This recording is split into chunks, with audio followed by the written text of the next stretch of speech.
Bonsoir à toutes et à tous et bienvenue à vous dans la grande édition en direct sur Canal 10 Télévision. Nous allons commencer sans plus tarder d'ailleurs avec l'actualité locale.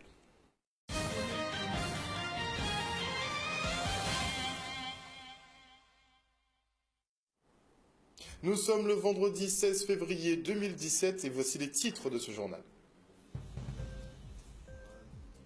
Débutera avec la mobilisation dans l'éducation. Les syndicats enseignants se sont rendus ce matin à la préfecture de Basse-Terre. Trop d'heures, pas assez de professeurs. Voilà ce que scandaient ces enseignants. Et maintenant parlons d'une autre mobilisation, mais cette fois-ci dans l'éducation.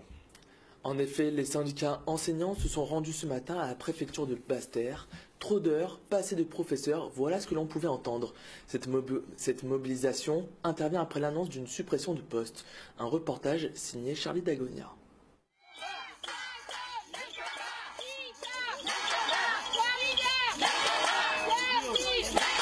Alors il est ambivalent, toujours une communication très compliquée avec le rectorat, qui reste sur sa position, qui ne veut pas avancer, qui n'entend pas nos problématiques, enfin qui n'entend pas bien les problématiques d'heures supplémentaires imposées aux collègues, d'indicateurs socio-économiques qui sont très mauvais en Guadeloupe et qui donc imposent une véritable éducation prioritaire en Guadeloupe.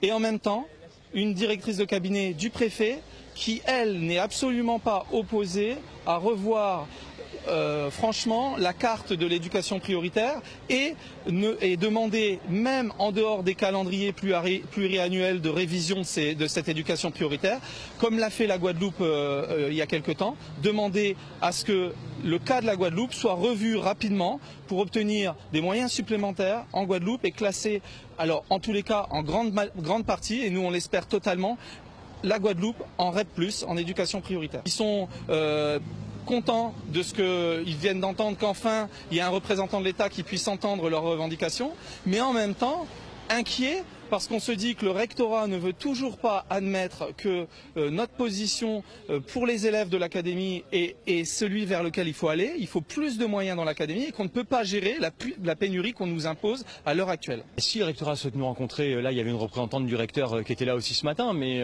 au vu du discours, ils ne souhaitent absolument pas nous rencontrer puisqu'ils prétendent que pour eux il n'y a aucun problème. On a 15 établissements en grève avec 10 établissements fermés ce matin et pour eux il n'y a aucun problème. Donc pour nous c'est ça, c'est la surdité du rectorat qui nous pose problème. Pour l'instant, on n'a pas encore pris de décision sur de quelle manière va se poursuivre la mobilisation, mais nous on demande aux collègues de rester mobilisés d'une manière ou d'une autre. On va en décider un petit peu juste après, mais voilà, il faut rester mobilisé puisque là, à la balle, on a une volonté de changement de la part de la préfecture. Maintenant, il va falloir qu'ils demandent l'accord aussi au niveau du ministère. Il faut qu'on se fasse entendre maintenant au niveau national. Il va falloir qu'on arrive à continuer à imposer notre vision des choses, une vision pédagogique, une vision au service des élèves ici en Guadeloupe.